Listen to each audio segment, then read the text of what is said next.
Eh bien, salut mon petit pote, c'est Ascopo. J'espère que tu vas bien. En tout cas, moi ça va, hein. En ce moment là, j'enchaîne plein de vidéos. Ça fait vraiment plaisir parce qu'il y a de plus en plus de personnes qui s'abonnent. Donc, je vais continuer sur ma lancée, les amis, hein. On va pas se mentir, hein. Aujourd'hui, comme tu as vu dans le titre de la vidéo, on va parler de Shoto, le personnage de My Hero Academia.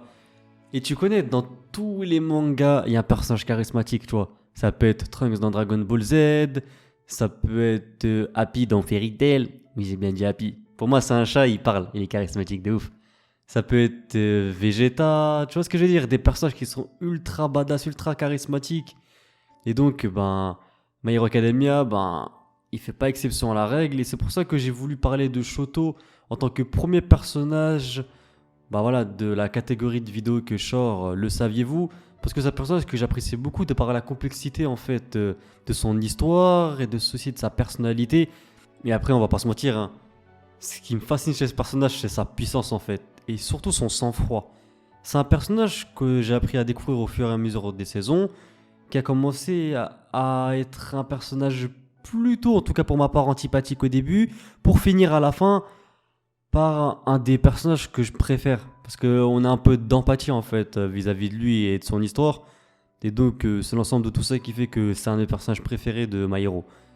Sachant que mon personnage préféré, je vais pas te le dire tout de suite. À mon avis, je parlais de lui dans un autre épisode et je t'expliquerai pourquoi c'est vraiment mon personnage préféré. Et je peux te le dire tout de suite, c'est pas un personnage principal.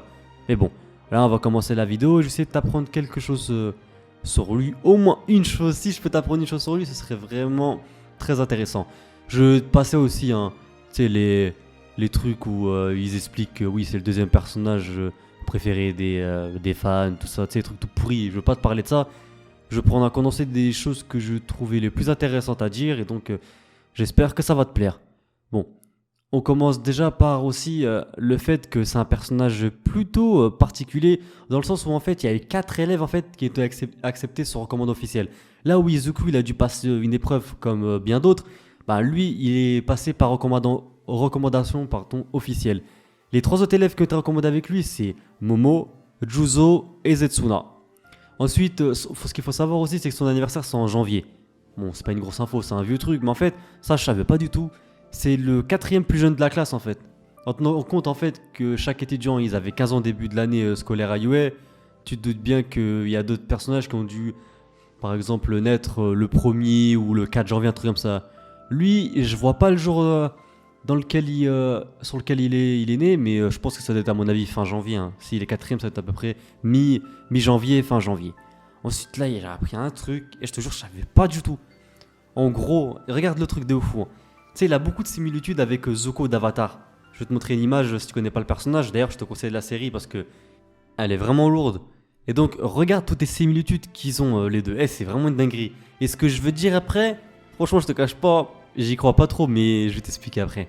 Déjà, les deux, ils viennent d'une famille à problème, mais c'est pas genre en mode, ouais, il y a des problèmes chez eux parce qu'il n'y a pas de chauffage ou un truc comme ça. Non, c'est leur père qui est violent avec eux, tu vois. Les deux, ils ont la même histoire. Les deux ont la capacité du feu. Après, tu vas me dire, ouais, mais il a la glace, ils sont différents. Cherche pas la petite bête, Gaudemont. Ensuite, les deux aussi, ils ont une cicatrice qui a été provoquée par une brûlure. Écoute, hein, sur l'œil gauche, et en plus, c'est leurs parents qui ont causé justement. Un de leurs parents qui a causé justement cet accident. C'était la mère de Shoto dans My Hero et c'était son père dans Avatar. Ensuite, ouais, les deux, comme je t'ai parlé du caractère tu vois, assez froid et distant de la part de Shoto, mais bien sûr, c'est logique de par son histoire. Ce qu'il faut que tu saches, c'est que Zuko, il a le même caractère. En plus, ce qui est le plus troublant, c'est que les deux ils ont une attitude plutôt, tu vois, assez froid, que des regards vénères ils avaient, tu vois, par finir par être plutôt sympa avec le personnage principal et il est devenu, voilà, un peu plus ouvert. Les deux, c'est la même chose, hein. C'est vraiment, ils ont pratiquement la même histoire en fait. C'est vraiment la même histoire. Il y a aussi un truc qui m'a surpris, c'est que les deux, c'est des enfants de parents séparés, tu vois. Et en fait, ils ont été séparés de leur mère à leur jeune âge. Et ils ont été réunis quelques temps plus tard, comme dans My Hero Academia. C'est la même chose. Et en plus, tu sais, les deux pères, ils étaient violents, ces bâtards. Je vais pas te mentir, c'est vraiment des chiens. Mais le truc, c'est quoi? C'est que, en fait, Shoto, il a été, tu vois, poussé depuis son jeune âge à s'entraîner de fou. Tandis que Zuko, lui, c'est pas la même chose. Il a été bousculé en raison du fait qu'il soit inférieur à celui de son père. Là, il y a une petite différence. Là où le père de Shoto, il voulait justement l'entraîner pour le surpasser, bah là c'était l'inverse. Il y avait une sorte de mépris en fait envers Zuko parce qu'il le trouvait inférieur à lui. Finalement, à la fin, moi je trouve que Zuko, il est devenu largement plus fort que son daron. En plus, c'est bien.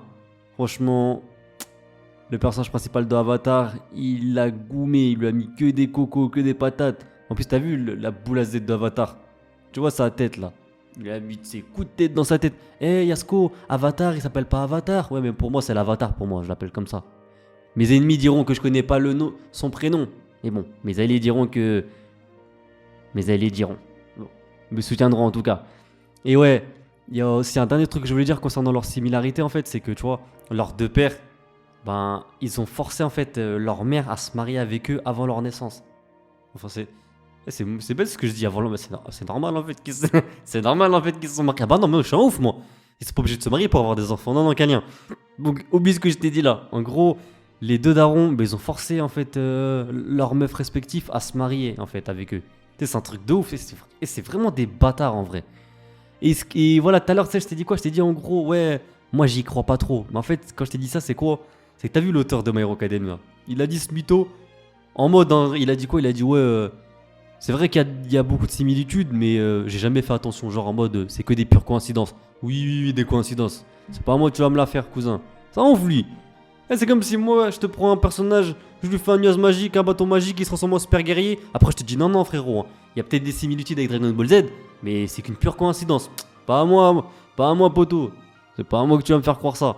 Et aussi, bon, je pense que vous kiffez quand je dis ça. En tout cas, quand je vous apprends ce truc-là spécifiquement sur les personnages, c'est leur nourriture préférée. Bah là, la nourriture préférée de Shoto, et c'est vrai ce que je vous dis, hein. La nourriture préférée de Shoto, apparemment, c'est les soba froides. C'est des sortes de nouilles, en fait. Tu vois, c'est des sortes de nouilles. Mais c'est un malade, ce mec-là. Déjà, il porte du feu. Il peut réchauffer ses nouilles. Et lui, il préfère les soba froides. Soba froides, ce mongol. Moi, ok, moi, je mange des pâtes froides. C'est pas mon plat préféré. C'est devenu mon plat préféré avec le temps. Parce que j'ai pas de micro-ondes chez moi. Tu vois ce que je veux dire? Je préfère avoir des pâtes froides que des pâtes périmées. C'est pour ça. Mais bon. En tout cas, comme vous voyez, c'est la galère un peu. C'est un peu la hesse, comme on dit en Angleterre. Et les amis, ben voilà, je vous ai appris, ben je l'espère, quelques petits trucs concernant ce personnage. En tout cas, pour parler sérieusement, j'espère sincèrement que cette vidéo t'aura plu. Si c'est le cas, je compte vraiment sur toi pour t'abonner, c'est vraiment important, frérot. À activer la petite cloche des notifications pour ne rien louper des prochaines sorties, à me suivre sur tous les réseaux sociaux. Et moi, je te dis à très bientôt pour de prochaines vidéos. Jana!